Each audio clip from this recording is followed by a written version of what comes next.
The film begins in a diamond mine in Manitoba, Canada, where miners are at work. Meanwhile, a truck drives along a treacherous ice road, one of the world's most dangerous, due to its mountainous terrain and frequent fatal accidents. Inside the mine, an engineer notices something is wrong and asks the foreman about a gas leak. They both discover that the gas detection device is not working. Suddenly, an explosion occurs on the ice road, due to a gas leak causing the truck to overturn and fall off the mountain. The terrified miners flee for their lives. Later, we meet Mike, a truck driver, on his way to his workshop with his younger brother Gertie. Upon entering, Mike sees his colleagues making fun of Gertie, who suffers from a mental illness that makes him act like a child. Mike angrily tells them to stop mocking his brother. When one of them provokes him, Mike punches him, knocking him to the ground. Because of this, the workshop manager fires both Mike and Gertie. Mike is frustrated, tired of constantly looking after his brother and unable to focus on his work. He decides to take Gertie to a hospital for veterans. Gertie reluctantly agrees, trusting his brother. Mike speaks with the doctor, apologizing if Gertie caused any trouble during treatment. He expresses his weariness and insists Gertie needs immediate treatment so they can get back to work. The doctor reassures him that he will do his best. At this moment, the CEO of the mining company, whose mine just exploded, is agitated because a large number of workers are trapped inside. He calls the Minister of Mining, explaining what happened and falsely claiming the explosion was due to an undetectable gas leak. The minister emphasizes the urgency, fearing negative press if the workers are harmed. He quickly hangs up to call the Prime Minister for assistance in rescuing the workers. The minister goes to meet the Prime Minister. While waiting outside his office, he calls the aviation team and asks them to send a drilling machine to the mine to rescue the workers. The person on the other end refuses, stating the mission is impossible. Angered, the minister calls his assistant and asks her to send Max to find truck drivers to transport the drilling machine. Max meets with Goldenrod, a renowned local driver with a large team. To his dismay, all of Goldenrod's drivers are on a 5-week vacation. Max insists he needs to transport the drilling machine in 30 minutes. Goldenrod, frustrated, tells him he's not Superman or Flash, but he'll try for the sake of the workers. Goldenrod begins recruiting new drivers for the mission.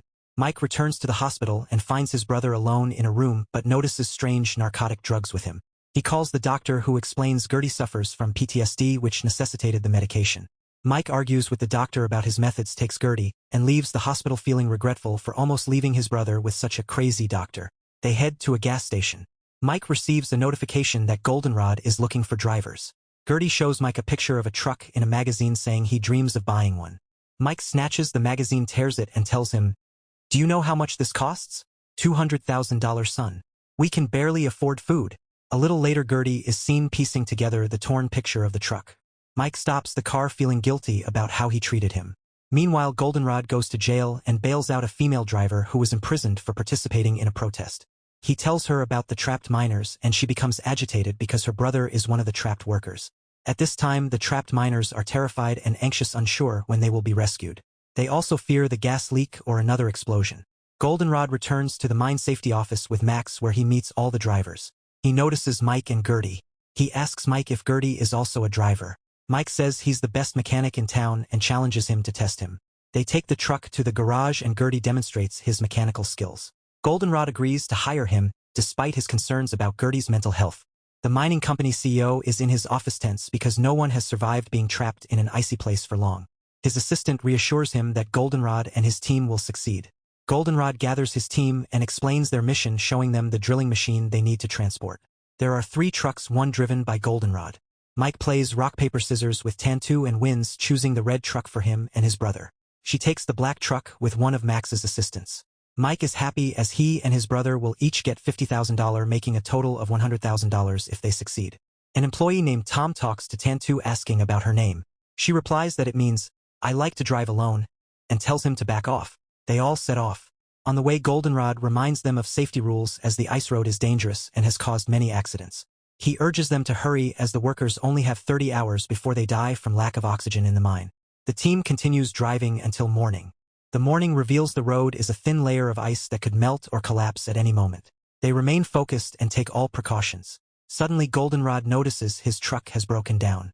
He stops, and Mike also stops to help him.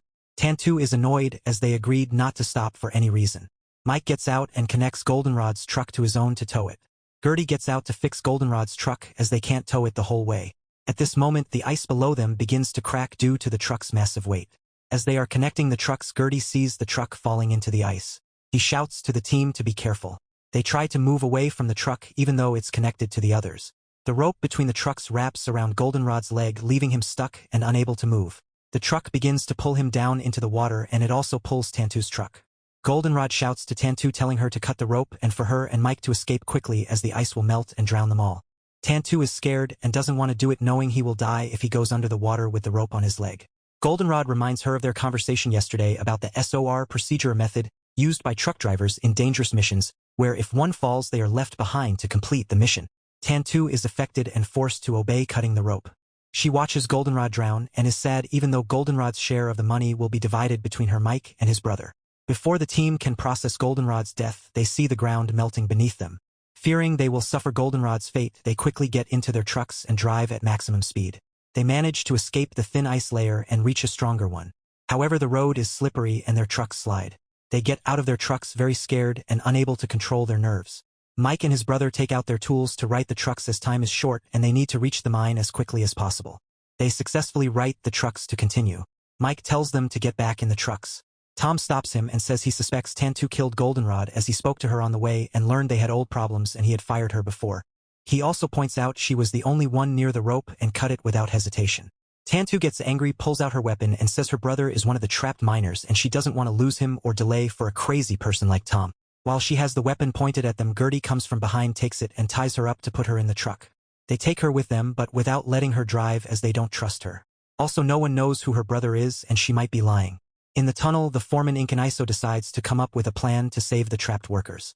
He tells them he has decided to reduce their number by 2/3 to increase oxygen supply, as many workers have chronic illnesses and won't survive until the rescue team arrives anyway.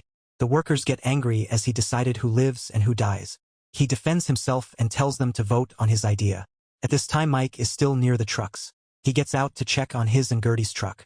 As soon as he enters the truck's cargo area, Tom closes the door on him and throws dynamite under the truck to make it look like an accident.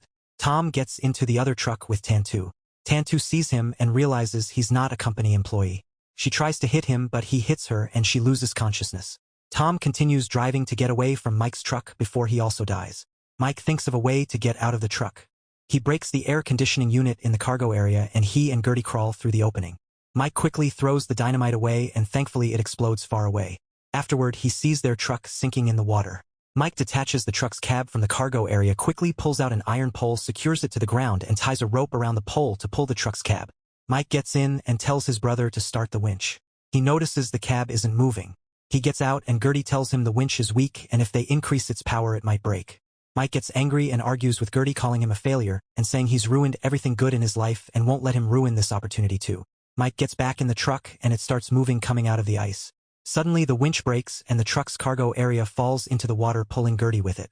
Mike notices the winch has stopped. He gets out to argue with Gertie but can't find him or the truck's cargo area. He ties himself with a rope to the cab and goes under the water to save his brother. He rescues him literally at the last moment. He finds him unconscious and not breathing. He quickly takes him to the truck and stays with him until he wakes up. He apologizes for getting angry and promises to take care of him for the rest of his life.